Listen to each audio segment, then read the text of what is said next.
Tere Nikolai, rõõm näha vehklejat Lennusadamas, keda olen alati näinud televisioonis hoopis muude alade peal, aga muidugi hää meel tervitada siin. Ja mis suhe on sul üldse jäämurdjatega? Noh, nii palju kui on, et olen lastega siin käinud vaatamas. Nii palju kokkupuudet on. Aga mis suhe on purjetamisega? Seda olen ka jälginud, kas telekast või Piritult. Aga Haapsalu on ju tuntud jääpurjetamise koht. No ilmselt ma ei oleks edukas oma spordialas, kui ma oleks purjetamisega veel tegelenud. Nii.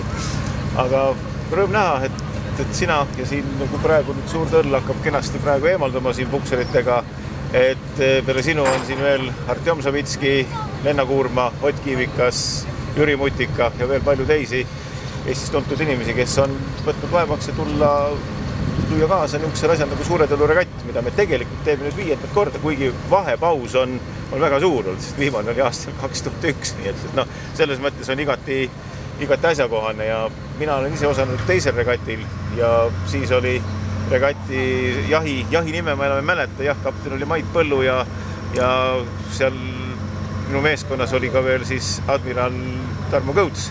Aga meil juhtus see, et me vist jäime mingisugustele etappide lauhinnale selle viimasele kohale. Aga meil oli seda, aga see igal juhul, ma mäletan seda melu, see oli päris ilus, see oli täpselt samal ajal, septembri algul. Nii et ka siis oli suur tõll ilus, kuigi ta ei olnud veel nii ilus, nagu ta praegu on, sest praegu on ta saanud hoopis uuema kuue. Nii et see, kui see laev on kord valmis tehtud, siis tuleb teda liigutada, kahjuks ainult pukseritega. Jah. Väga vägev on sellised üritused vaata, väga meeldivad. Ma loodan ise ka, et need asjad tulevad edasi ja kas suurdõll kunagi oma masinatega liikuma hakkab, see jääb ikkagi väga suurde niimoodi utoopiasse suure küsimärgiga, aga masinad on tal olemas igal juhul. Oma tööd on teinud juba kõvasti. On. Et need 100-aastased laevu ei ole sugugi palju ja eriti jäämurdjad. Aga siit ta nüüd läheb praegu ja ega seda pilti muuseumi direktorina on tegelikult väga hea vaadata, sest praeguses seisus ei ole ühtegi pukserit näha. Ja praegu ongi tunne, et ta liigub ise. Et see, no juba on. Nüüd tuli teine välja, aga see üks kaader oli väga hea võtta, et jäämurdja tõesti läks tagurpidi käiguga tagasi käiguga ise minema.